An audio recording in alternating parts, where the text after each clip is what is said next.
I joined the Peace Corps and worked with orphans and vulnerable children, and that's kind of what has led me back to this position. Peace Corps service is 2 years, so you actually have 2 months of training in country prior to starting your service, and it's just really wonderful training. They train you with all the language they feel like you need, the culture training. So we received a lot of HIV, AIDS, and other illnesses training for that country that was specific to that country.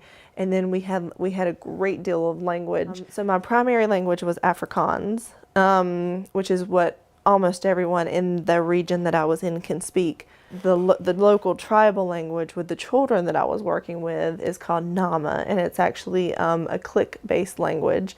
And so they integrate clicks into their speaking pattern. Really, it's actually one of the oldest languages that still exist in the world.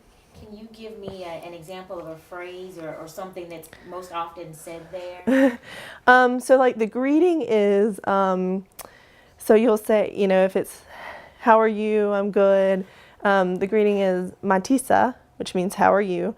And the response is aya. And I love you is namsida. So there's actually 4 different clicks. One is in the front, and one is on the side.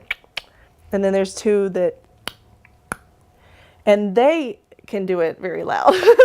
Mine was never as loud as theirs. Tell me how working with the children there sort of steered you into this career path. I definitely fell in love with the kids there. I had about 130 children on a daily basis that were kind of under my care after school.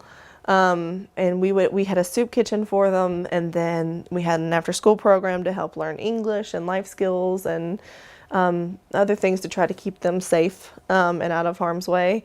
And but unfortunately, their worst, domestic violence is rampant because they don't have enough food to eat.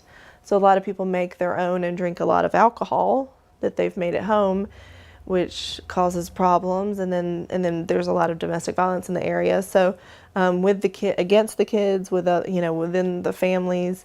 So kids by a very young age have seen terrible things there, and so I definitely started working with the kids and trying to help them and ask questions. And then I got more into this field, and upon my return to the States, I knew for sure that this is definitely what I wanted to do. I wanted to continue to help kids that have been abused.